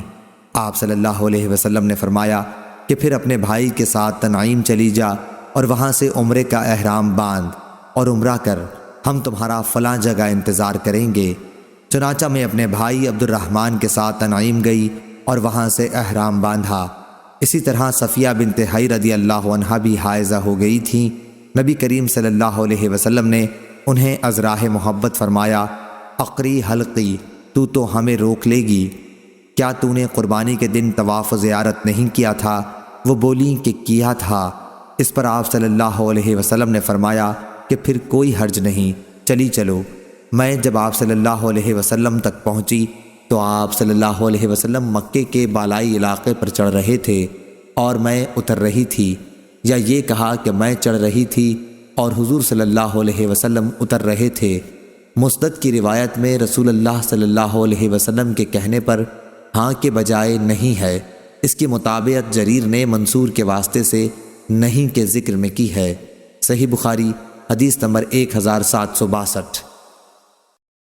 عبدالعزیز بن رفیع نے بیان کیا کہ میں نے انس بن مالک رضی اللہ عنہ سے پوچھا، مجھے وہ حدیث بتائیے جو آپ کو رسول اللہ صلی اللہ علیہ وسلم سے یاد ہو کہ انہوں نے 8ویں ذی الحج کے دن ظہر کی نماز کہاں پڑھی تھی؟ انہوں نے کہا منا میں۔ میں نے پوچھا اور روانگی کے دن عصر کہاں پڑھی تھی؟ انہوں نے فرمایا کہ ابطح میں، اور تم اسی طرح کرو جس طرح تمہارے حاکم لوگ کرتے ہوں تاکہ فتنہ واقع نہ ہو۔ صحیح بخاری حدیث نمبر 1763۔ قتادہ نے بیان کیا اور ان سے انس بن مالک رضی اللہ عنہ نے بیان کیا کہ ظہر، عصر، مغرب، عشاء نبی کریم صلی اللہ علیہ وسلم نے پڑھی اور تھوڑی دیر کے لیے محصب میں سو رہے، پھر بیت اللہ کی طرف سوار ہو کر گئے اور طواف کیا۔ یہاں طواف الزیارہ مراد ہے۔ صحیح بخاری حدیث نمبر 1764۔ سفیان نے بیان کیا، ان سے ہشام بن عروہ نے، ان سے ان کے والد نے، اور ان سے حضرت عائشہ رضی اللہ عنہا نے بیان کیا کہ آن حضرت صلی اللہ علیہ وسلم منا سے کوچ کر کے یہاں محصب میں اس لیے اترے تھے تاکہ آسانی کے ساتھ مدینے کو نکل سکیں۔ آپ کی مراد ابطح میں اترنے سے تھی۔ صحیح بخاری حدیث نمبر 1765۔ عمرو نے عطا بن ابی رباح سے بیان کیا اور ان سے ابن عباس رضی اللہ عنہ نے بیان کیا کہ محصب میں اترنا حج کی کوئی عبادت نہیں ہے، یہ تو صرف رسول اللہ صلی اللہ علیہ وسلم کے قیام کی جگہ تھی۔ صحیح بخاری حدیث نمبر 1766۔ موسیٰ بن عقبہ نے بیان کیا، ان سے نافع نے کہ حضرت عبداللہ بن عمر رضی اللہ عنہ مکہ جاتے وقت ذی طوا کی دونوں پہاڑیوں کے درمیان رات گزارتے تھے اور پھر اس پہاڑی سے ہو کر گزرتے جو مکے کے اوپر کی طرف ہے، اور جب مکے میں حج یا عمرے کا احرام باندھنے آتے تو اپنی اونٹنی مسجد کے دروازے پر لا کر بٹھاتے، پھر حجر اسود کے پاس آتے اور یہیں سے طواف شروع کرتے۔ طواف 7 چکروں میں ختم ہوتا، جس کے شروع میں رمل کرتے اور 4 میں معمول کے مطابق چلتے۔ طواف کے بعد 2 رکعت نماز پڑھتے، پھر ڈیرا پر واپس ہونے سے پہلے صفا اور مروہ کی دوڑ کرتے۔ جب حج یا عمرہ کر کے مدینہ واپس ہوتے تو ذوالحلیفہ کے میدان میں سواری بٹھاتے، جہاں نبی کریم صلی اللہ علیہ وسلم بھی مکے سے مدینہ واپس ہوتے ہوئے اپنی سواری بٹھایا کرتے تھے۔ صحیح بخاری حدیث نمبر 1767۔ خالد بن حارث نے بیان کیا، انہوں نے کہا کہ عبید اللہ سے محصب کے بارے میں پوچھا گیا تو انہوں نے نافع سے بیان کیا کہ رسول اللہ صلی اللہ علیہ وسلم اور حضرت عمر اور ابن عمر رضی اللہ عنہم نے محصب میں قیام فرمایا تھا۔ نافع سے روایت ہے کہ حضرت عبداللہ بن عمر رضی اللہ عنہ محصب میں ظہر اور عصر پڑھتے تھے۔ میرا خیال ہے کہ انہوں نے مغرب پڑھنے کا بھی ذکر کیا۔ خالد نے بیان کیا کہ عشاء میں مجھے کوئی شک نہیں، اس کے پڑھنے کا ذکر ضرور کیا، پھر تھوڑی دیر کے لیے وہاں سو رہتے۔ نبی کریم صلی اللہ علیہ وسلم سے بھی ایسا ہی مذکور ہے۔ صحیح بخاری حدیث نمبر 1768۔ نافع نے بیان کیا کہ حضرت عبداللہ بن عمر رضی اللہ عنہ جب مدینے سے مکہ آتے تو ذی طوا میں رات گزارتے، اور جب صبح ہوتی تو مکہ میں داخل ہوتے۔ اسی طرح مکہ سے واپسی میں بھی ذی طوا سے گزرتے اور وہیں رات گزارتے، اور فرماتے کہ نبی کریم صلی اللہ علیہ وسلم بھی اسی طرح کرتے تھے۔ صحیح بخاری حدیث نمبر 1769۔ عمرو بن دینار نے بیان کیا اور ان سے حضرت عبداللہ بن عباس رضی اللہ عنہ نے بیان کیا کہ ذوالمجاز اور عکاظ عہد جاہلیت کے بازار تھے۔ جب اسلام آیا تو گویا لوگوں نے جاہلیت کے ان بازاروں میں خرید و فروخت کو برا خیال کیا۔ اس پر سورہ بقرہ کی یہ آیت نازل ہوئی، تمہارے لیے کوئی حرج نہیں اگر تم اپنے رب کے فضل کی تلاش کرو۔ یہ حج کے زمانے کے لیے تھا۔ صحیح بخاری حدیث نمبر 1770۔ ابراہیم نخعی نے بیان کیا، ان سے اسود نے اور ان سے حضرت عائشہ رضی اللہ عنہا نے بیان کیا کہ مکے سے روانگی کی رات صفیہ رضی اللہ عنہا حائضہ تھیں۔ انہوں نے کہا کہ ایسا معلوم ہوتا ہے کہ میں ان لوگوں کے روکنے کا باعث بن جاؤں گی۔ پھر نبی کریم صلی اللہ علیہ وسلم نے کہا، عقری حلقی، کیا تو نے قربانی کے دن طواف الزیارہ کیا تھا؟ اس نے کہا جی ہاں کر لیا تھا۔ آپ صلی اللہ علیہ وسلم نے فرمایا کہ پھر چلو۔ صحیح بخاری حدیث نمبر 1771۔ اعمش نے بیان کیا، ان سے ابراہیم نخعی نے، ان سے اسود نے اور ان سے عائشہ رضی اللہ عنہا نے بیان کیا کہ ہم رسول اللہ صلی اللہ علیہ وسلم کے ساتھ حجۃ الوداع میں مدینہ سے نکلے تو ہماری زبانوں پر صرف حج کا ذکر تھا۔ جب ہم مکہ پہنچ گئے تو آپ صلی اللہ علیہ وسلم نے ہمیں احرام کھول دینے کا حکم دیا۔ افعال عمرہ کے بعد جن کے ساتھ قربانی نہیں تھی، روانگی کی رات صفیہ بنت حی رضی اللہ عنہا حائضہ ہو گئیں۔ حضرت صلی اللہ علیہ وسلم نے اس پر فرمایا، عقری حلقی، ایسا معلوم ہوتا ہے کہ تم ہمیں روکنے کا باعث بنو گی۔ پھر آپ صلی اللہ علیہ وسلم نے پوچھا، کیا قربانی کے دن تم نے طواف الزیارہ کر لیا تھا؟ انہوں نے کہا کہ ہاں۔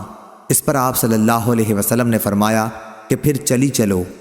عائشہ رضی اللہ عنہا نے اپنے متعلق کہا کہ میں نے کہا یا رسول اللہ صلی اللہ علیہ وسلم، میں نے احرام نہیں کھولا ہے۔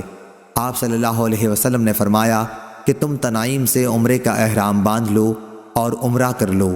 چنانچہ عائشہ رضی اللہ عنہا کے ساتھ ان کے بھائی گئے۔ عائشہ رضی اللہ عنہا نے فرمایا کہ ہم رات کے آخر میں واپس لوٹ رہے تھے کہ آپ صلی اللہ علیہ وسلم سے ملاقات ہوئی۔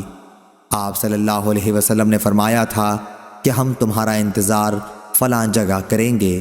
صحیح بخاری حدیث نمبر 1772۔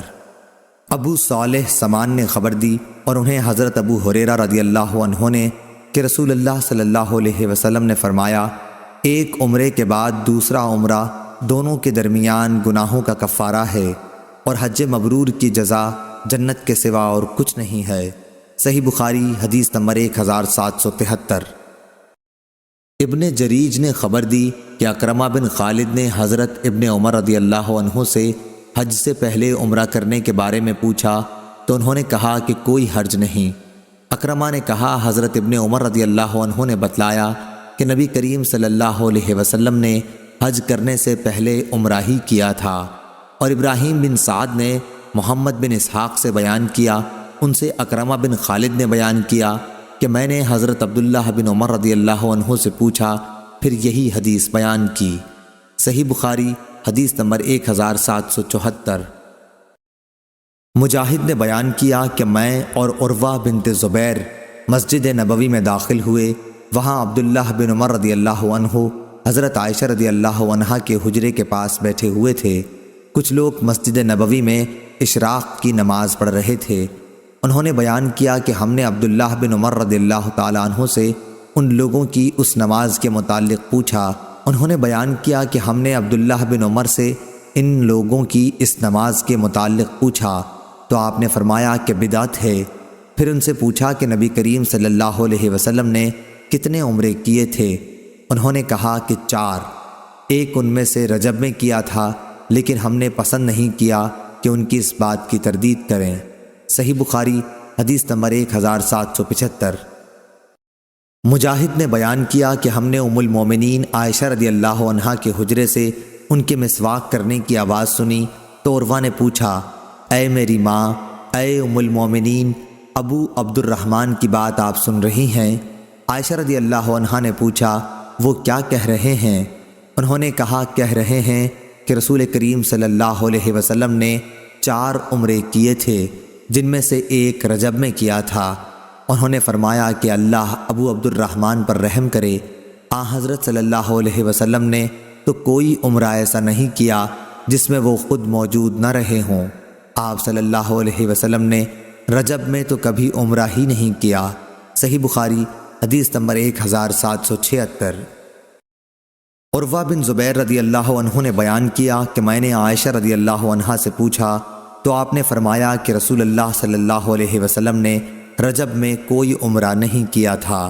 صحیح بخاری حدیث نمبر 1777۔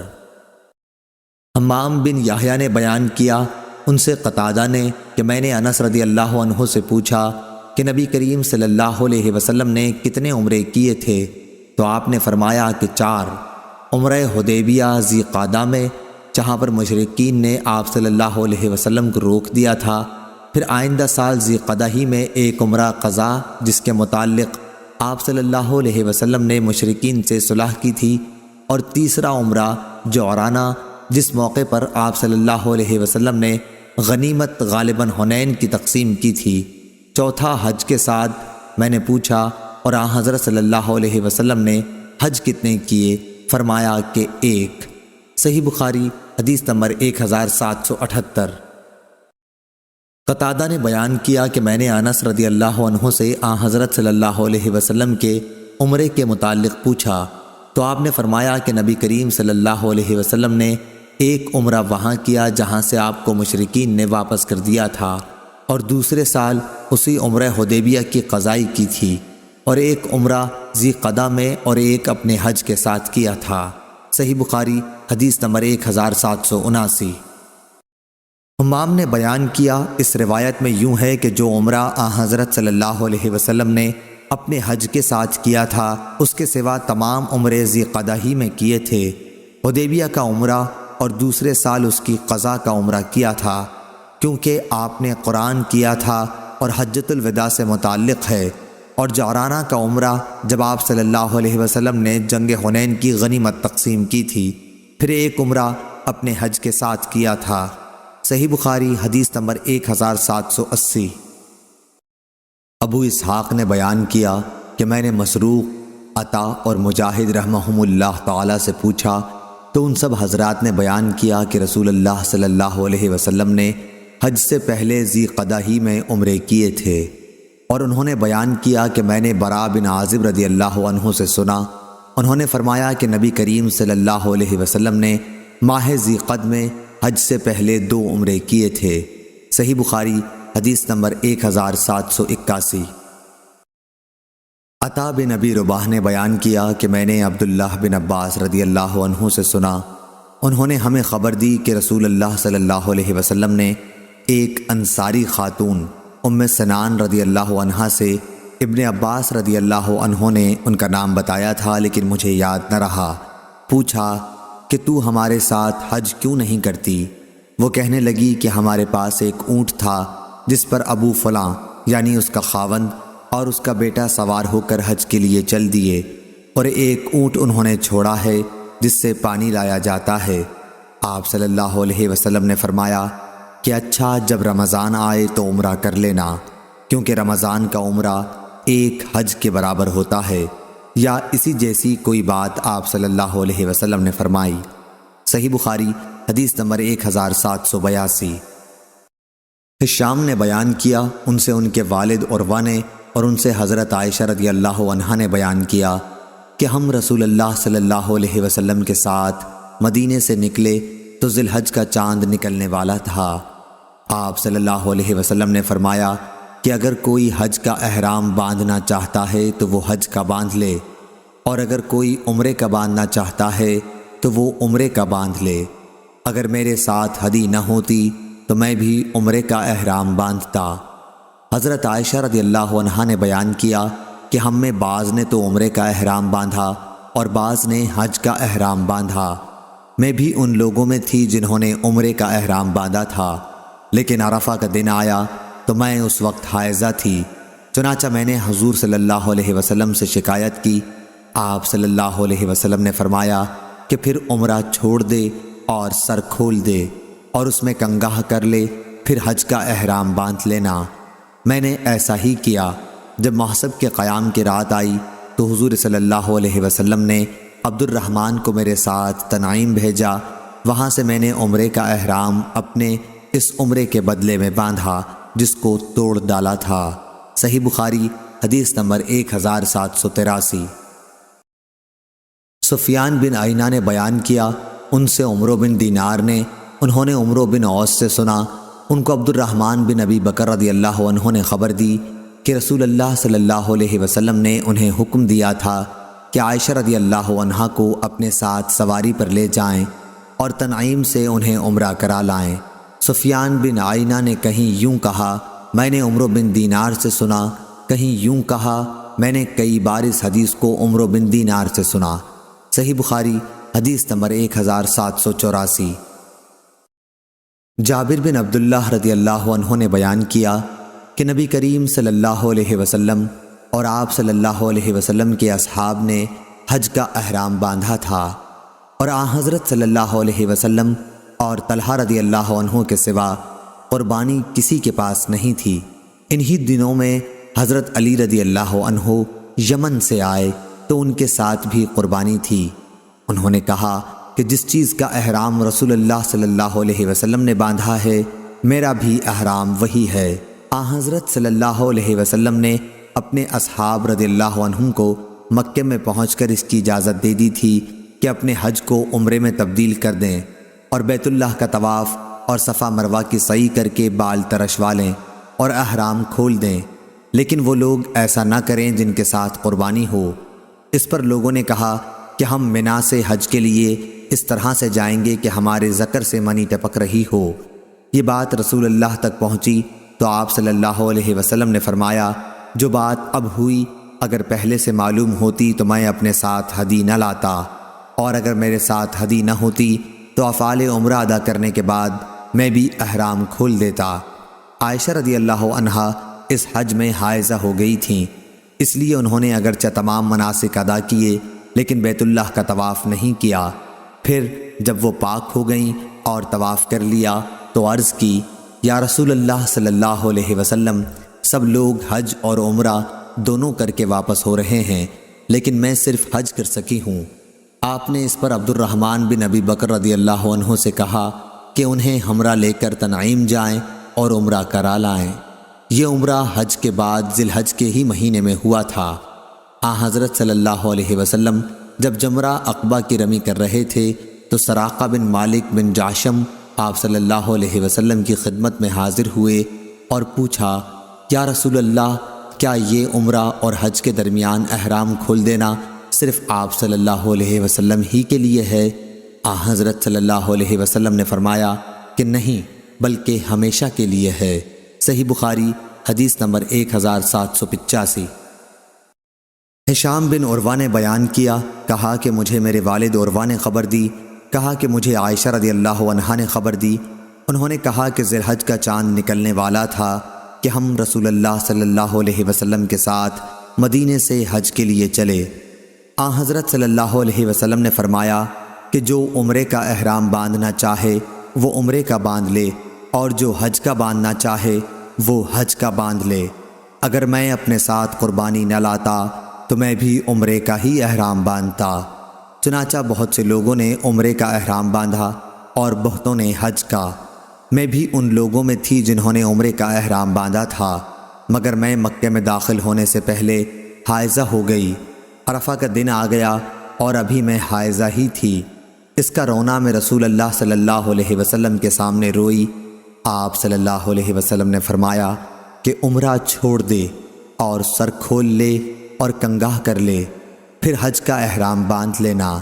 چنانچہ میں نے ایسا ہی کیا۔ اس کے بعد جب محسب کی رات آئی تو حضرت صلی اللہ علیہ وسلم نے میرے ساتھ عبد الرحمن کو تنعیم بھیجا۔ وہ مجھے اپنی سواری پر پیچھے بٹھا کر لے گئے۔ وہاں سے عائشہ رضی اللہ عنہا نے اپنے چھوڑے ہوئے عمرے کے بجائے دوسرے عمرے کا احرام باندھا۔ اس طرح اللہ تعالیٰ نے ان کا بھی حج اور عمرہ دونوں ہی پورے کر دیے۔ نہ تو اس کے لیے انہیں قربانی لانی پڑی، نہ صدقہ دینا پڑا، اور نہ روزہ رکھنا پڑا۔ صحیح بخاری حدیث نمبر 1786۔ ابن عون نے بیان کیا، ان سے قاسم بن محمد نے، اور دوسری روایت میں ابن عون ابراہیم سے روایت کرتے ہیں اور وہ اسود سے۔ انہوں نے بیان کیا کہ حضرت عائشہ رضی اللہ عنہا نے کہا، یا رسول اللہ صلی اللہ علیہ وسلم، لوگ تو 2 نسک حج اور عمرہ کر کے واپس ہو رہے ہیں اور میں نے صرف 1 نسک حج کیا ہے۔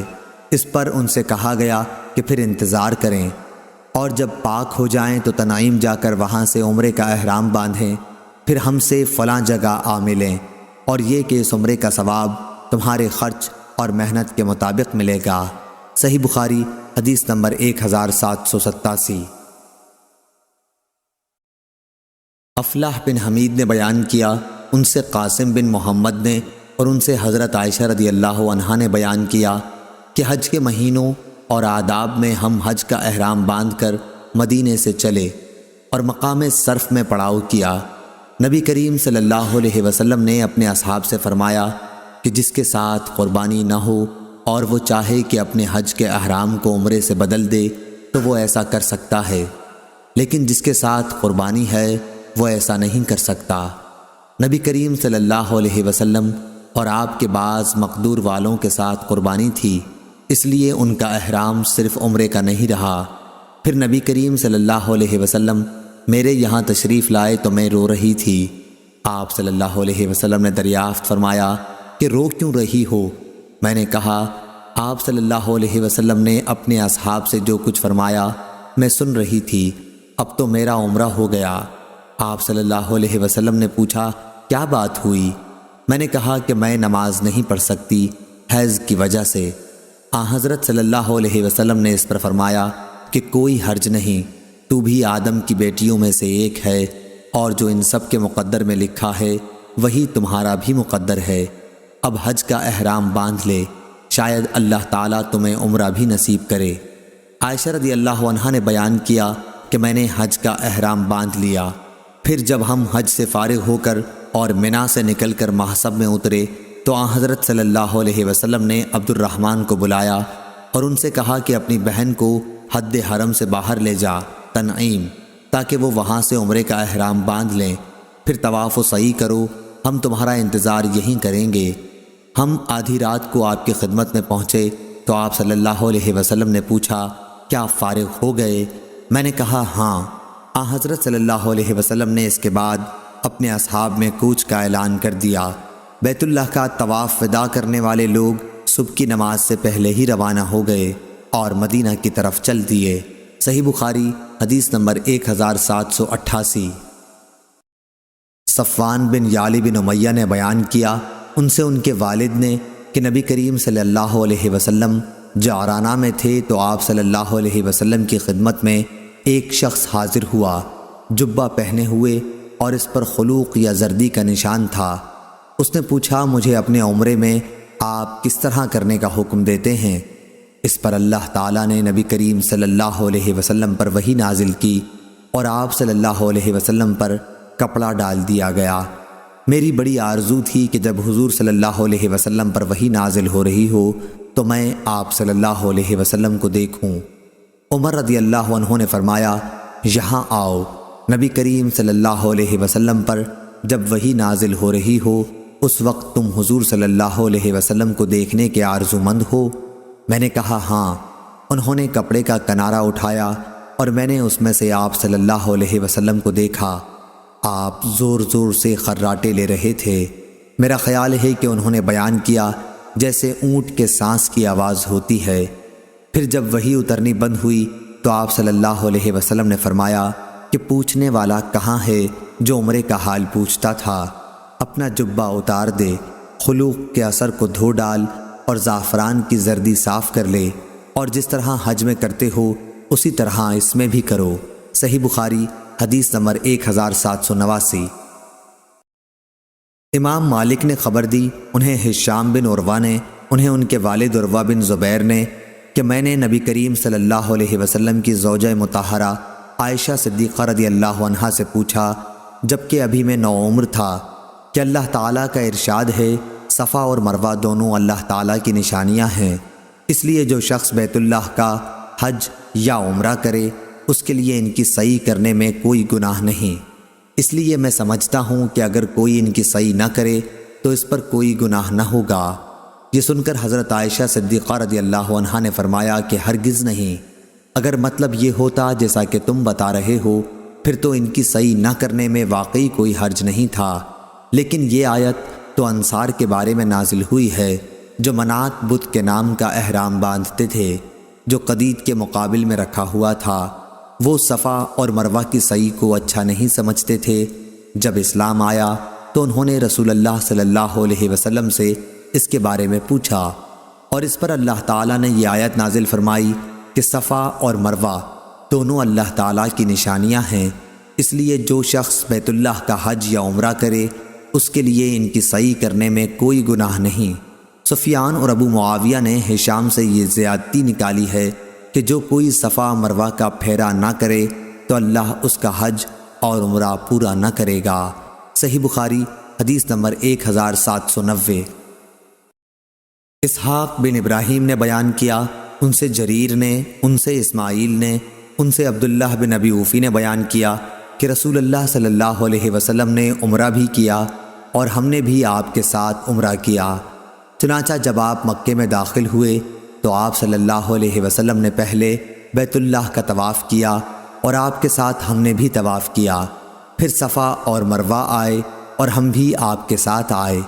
ہم آپ کی مکے والوں سے حفاظت کر رہے تھے کہ کہیں کوئی کافر تیر نہ چلا دے۔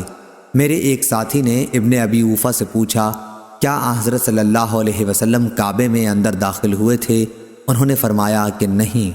صحیح بخاری حدیث نمبر 1791۔ کہا، انہوں نے پھر پوچھا، کیا حضرت صلی اللہ علیہ وسلم نے حضرت خدیجہ رضی اللہ عنہا کے متعلق کیا کچھ فرمایا تھا؟ انہوں نے بیان کیا کہ آپ صلی اللہ علیہ وسلم نے فرمایا تھا، خدیجہ رضی اللہ عنہا کو جنت میں ایک موتی کے گھر کی بشارت ہو جس میں نہ کسی قسم کا شور و غل ہوگا نہ کوئی تکلیف ہوگی۔ صحیح بخاری حدیث نمبر 1792۔ عمرو بن دینار نے کہا کہ ہم نے ابن عمر رضی اللہ عنہ سے ایک ایسے شخص کے بارے میں دریافت کیا جو عمرے کے لیے بیت اللہ کا طواف تو کرتا ہے لیکن صفا اور مروہ کی سعی نہیں کرتا، کیا وہ صرف بیت اللہ کے طواف کے بعد اپنی بیوی سے ہم بستر ہو سکتا ہے؟ انہوں نے اس کا جواب یہ دیا کہ نبی کریم صلی اللہ علیہ وسلم مکہ تشریف لائے اور آپ صلی اللہ علیہ وسلم نے بیت اللہ کا 7 چکروں کے ساتھ طواف کیا، پھر مقام ابراہیم کے قریب 2 رکعت نماز پڑھی، اس کے بعد صفا اور مروہ کی 7 مرتبہ سعی کی، اور رسول اللہ صلی اللہ علیہ وسلم کی زندگی تمہارے لیے بہترین نمونہ ہے۔ صحیح بخاری حدیث نمبر 1793۔ انہوں نے بیان کیا کہ ہم نے جابر بن عبداللہ رضی اللہ عنہ سے بھی اس کے متعلق سوال کیا تو آپ نے فرمایا، صفا اور مروہ کی سعی سے پہلے اپنی بیوی کے قریب بھی نہ جانا چاہیے۔ صحیح بخاری حدیث نمبر 1794۔ ابو موسیٰ اشعری نے بیان کیا، انہوں نے بیان کیا کہ میں نبی کریم صلی اللہ علیہ وسلم کی خدمت میں بطحا میں حاضر ہوا۔ آپ صلی اللہ علیہ وسلم وہاں حج کے لیے جاتے ہوئے اترے ہوئے تھے۔ آپ صلی اللہ علیہ وسلم نے دریافت فرمایا کہ کیا تمہارا حج ہی کا ارادہ ہے؟ میں نے کہا جی ہاں۔ آپ صلی اللہ علیہ وسلم نے پوچھا، اور احرام کس چیز کا باندھا ہے؟ میں نے کہا میں نے اسی کا احرام باندھا ہے جس کا نبی کریم صلی اللہ علیہ وسلم نے احرام باندھا ہو۔ آپ صلی اللہ علیہ وسلم نے فرمایا، تو نے اچھا کیا، اب بیت اللہ کا طواف اور صفا اور مروہ کی سعی کر لے، پھر احرام کھول ڈال۔ چنانچہ میں نے بیت اللہ کا طواف کیا اور صفا اور مروہ کی سعی، پھر میں بنو قیس کی ایک عورت کے پاس آیا اور انہوں نے میرے سر کی جوئیں نکالی۔ اس کے بعد میں نے حج کا احرام باندھا۔ میں حضرت صلی اللہ علیہ وسلم کی وفات کے بعد اسی کے مطابق لوگوں کو مسئلہ بتایا کرتا تھا۔ جب عمر رضی اللہ عنہ کی خلافت کا دور آیا، آپ رضی اللہ عنہ نے فرمایا کہ ہمیں کتاب اللہ پر عمل کرنا چاہیے کہ اس میں ہمیں حج اور عمرہ پورا کرنے کا حکم ہوا ہے، اور رسول اللہ صلی اللہ علیہ وسلم کی سنت پر عمل کرنا چاہیے کہ اس وقت آپ نے احرام نہیں کھولا تھا جب تک ہدی کی قربانی نہیں ہو گئی تھی، لہٰذا ہدی ساتھ لانے والوں کے واسطے ایسا ہی کرنے کا حکم ہے۔ صحیح بخاری حدیث نمبر 1795۔ عمروں نے خبر دی انہیں ابو الاسود نے کہ اسماء بنت ابی بکر رضی اللہ عنہا کے غلام عبداللہ نے ان سے بیان کیا، انہوں نے اسماء رضی اللہ عنہا سے سنا تھا، وہ جب بھی حجون پہاڑ سے ہو کر گزرتیں تو یہ کہتیں، رحمتیں نازل ہوں اللہ کی محمد صلی اللہ علیہ وسلم پر۔ ہم نے آپ صلی اللہ علیہ وسلم کے ساتھ یہیں قیام کیا تھا۔ ان دنوں ہمارے سامان بہت ہلکے پھلکے تھے، سواریاں اور زاد راہ کی بھی کمی تھی۔ میں نے، میری بہن عائشہ رضی اللہ عنہا نے، زبیر اور فلاں فلاں رحمہ اللہ نے عمرہ کیا، اور جب بیت اللہ کا طواف کر چکے تو صفا اور مروہ کی سعی کے بعد ہم حلال ہو گئے۔ حج کا احرام ہم نے شام کو باندھا تھا۔ صحیح بخاری حدیث نمبر 1796۔ امام مالک نے خبر دی، انہیں نافع نے اور انہیں حضرت عبداللہ بن عمر رضی اللہ عنہ نے، کہ رسول اللہ صلی اللہ علیہ وسلم جب کسی غزوہ یا حج و عمرے سے واپس ہوتے تو جب بھی کسی بلند جگہ چڑھاؤ ہوتا تو 3 مرتبہ اللہ اکبر کہتے اور یہ دعا پڑھتے، اللہ کے سوا کوئی معبود نہیں، وہ اکیلا ہے، اس کا کوئی شریک نہیں، ملک اسی کا ہے اور حمد اسی کے لیے ہے، وہ ہر چیز پر قادر ہے۔ ہم واپس ہو رہے ہیں توبہ کرتے ہوئے، عبادت کرتے ہوئے، اپنے رب کے حضور سجدہ کرتے ہوئے اور اس کی حمد کرتے ہوئے۔ اللہ نے اپنا وعدہ سچا کر دکھایا، اپنے بندے کی مدد کی اور سارے لشکر کو تنہا شکست دے دی۔ فتح مکہ کی طرف اشارہ ہے۔ صحیح بخاری حدیث نمبر 1797۔ خالد نے بیان کیا، ان سے اکرمہ نے اور ان سے ابن عباس رضی اللہ عنہ نے بیان کیا کہ جب نبی کریم صلی اللہ علیہ وسلم مکہ تشریف لائے تو بنو عبد المطلب کے چند بچوں نے آپ صلی اللہ علیہ وسلم کا استقبال کیا۔ آپ صلی اللہ علیہ وسلم نے ایک بچے کو اپنی سواری کے آگے بٹھا لیا اور دوسرے کو پیچھے۔ صحیح بخاری حدیث نمبر 1798۔ انس بن عیاض نے بیان کیا، ان سے عبید اللہ نے، ان سے نافع نے اور ان سے حضرت عبداللہ بن عمر رضی اللہ عنہ نے، کہ نبی کریم رسول اللہ صلی اللہ علیہ وسلم جب مکہ تشریف لے جاتے تو مسجد شجرہ میں نماز پڑھتے اور جب واپس ہوتے تو ذوالحلیفہ کی وادی کے نشیب میں نماز پڑھتے۔ آپ صلی اللہ علیہ وسلم صبح تک ساری رات وہیں رہتے۔ صحیح بخاری حدیث نمبر 1799۔ اسحاق بن عبداللہ بن ابی طلحہ نے بیان کیا، ان سے انس نے بیان کیا کہ رسول اللہ صلی اللہ علیہ وسلم سفر سے رات میں گھر نہیں پہنچتے تھے، یا صبح کے وقت پہنچ جاتے تھے، یا دوپہر کے بعد زوال سے لے کر غروب آفتاب تک کسی بھی وقت تشریف لاتے۔ صحیح بخاری حدیث نمبر 1800۔